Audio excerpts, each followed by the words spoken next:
Hi guys, you're welcome to another episode of the Carefully Created Podcast Ebusala. If you're new here, you're most definitely welcome, and I trust that as you listen on, you'll be blessed as much as I am blessed sharing this, and as much as everyone who has been a part of the podcast has been blessed.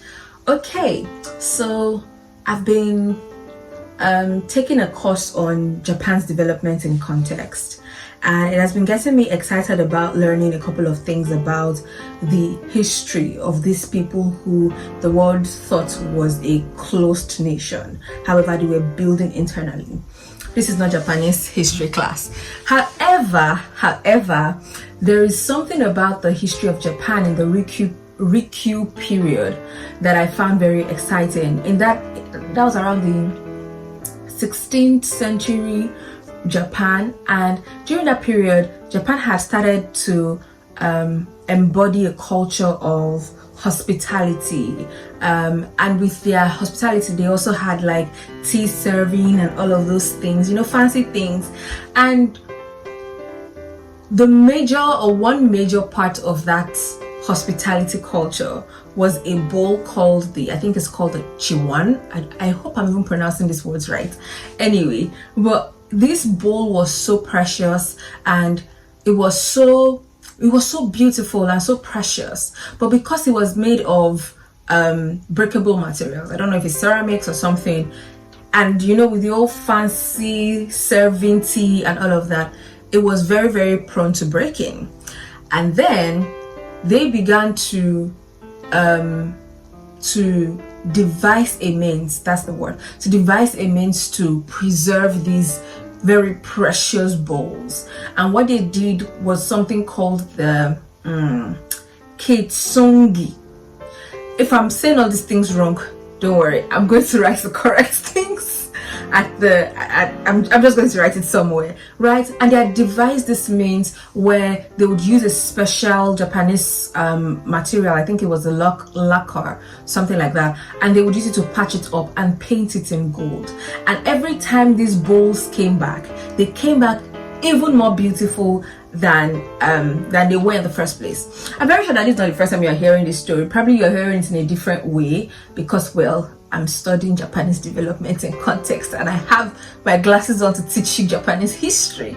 Anyways, one of the things that this particular story and history has taught me really is that broken can be beautiful.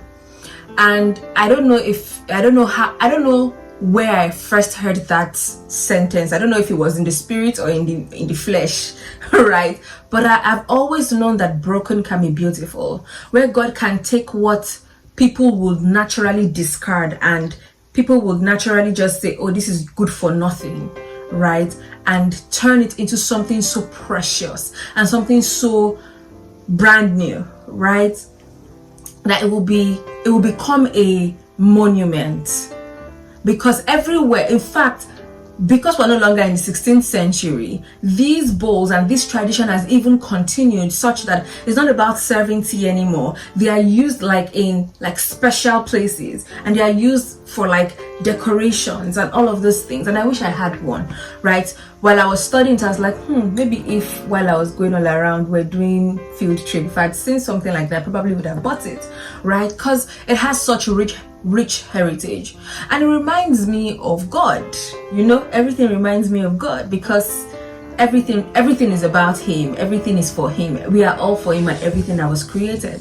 And this really, really reminds me of Him because there are times when we look at ourselves and it almost seems like, or let me say it like this, for some people it's that you grew up with people telling you, oh, this one, you're good for nothing, or you're not enough, or whatever.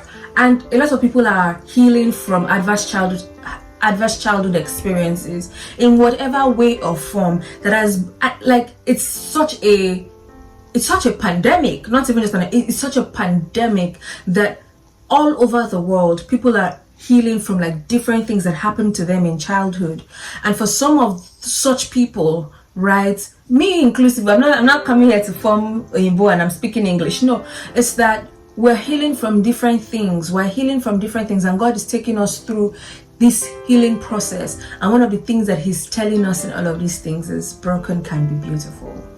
They've bashed you, they've said different things about you. You probably grew up without your father, you have daddy issues, you have trust issues, and we have all of these different issues with different names. But God is saying broken can be beautiful. This is another episode that I'm going to try to keep very short, right? Broken can be beautiful. And you have to, it's not just saying broken is beautiful, it's that it can be beautiful. There's a transformative process that has to happen for that which was broken to become that which is precious. And we say, oh, I'm going to therapy and I'm healing through it, I'm walking through my issues and all of those things. But remember that the best person to fix the broken thing is that it has to go back to the potter, right? There's literally a special sect of people who do this Kintsugi designs. It's not just anybody that can fix it. It literally has to go back to the potter. Like I always do, almost always, right? I have Bible reference for everything. I remember reading this book by Francine Rivers, A Lineage of Grace, and of all the 5 women, I mean, they were all amazing, spectacular characters and spectacular women who were highlighted in this particular book. But for me, one of the stories that struck me, and it made me go back to scriptures to study about her, is a woman called Rahab. Rahab was the prostitute. Like, it's not just any deal that she was doing. No, as in she had her own business was with kings, high class bishop person, right? And to the point that the king, she had access to the king. It wasn't just a side thing, one day. No, she literally had access to the king at any given time. And when the spies came, one of the things that Rahab said that struck me was, "We have heard of your God." Excuse me. When the spies came, one of the things that Rahab said that struck me was, "We have heard of your God from the oceans far. We've heard of what he did to Egypt. We even heard of how he rolled back Jordan's river so that you guys could cross. We've heard of your God. This your God is so mighty. This your God is so wonderful. In fact, the entire city is shaking because you guys are coming." This is a woman who had no business with the God of the Jews or the God of the Hebrew people.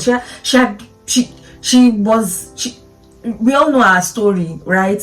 She was not the kind of person that we would expect that God will use. But I like it because sometimes people don't expect great things from some of us. Some people just think that, oh, this one, maybe average, maybe small. But the kind of people that God uses are the kind of people that shock the world. And Rahab decided to volunteer herself to the service of this God. And she said, you know what will happen? Because of your God, I will help you escape. When you escape and your God does what he wants to do with you people, don't forget me. The story of Rahab did not end there. The spies were like, Joshua and Caleb were like, we're going to, it's a deal, right? Thank you for keeping us. It's a deal. Take this scarlet scarf and tie it to your window, and when Jericho comes crumbling down, you and everyone within this building where this scarf is tied will be saved. And wise woman, she gathered all her family members and her family was saved. Who would have thought that it's the prostitute on the wall that will save her family and one day become a woman in the lineage of our Lord Jesus Christ? See, God uses anyone who will submit themselves to his beautiful pottery. He is the kind of God who will take that thing that was smashed, that ego, that sense, that self-esteem, that sense of self-worth that has been broken, battered, busted, disgusted, and turn it into something beautiful and something precious, and the world will celebrate God. And so broken can be beautiful. I'm excited about it. We're going into the new year. For some people, it's that 2023 I was on God's strongest warriors list. Since 2020 I've been on that list, and you're like, God, this has no job, no source of income, things have not been going well. What do we do?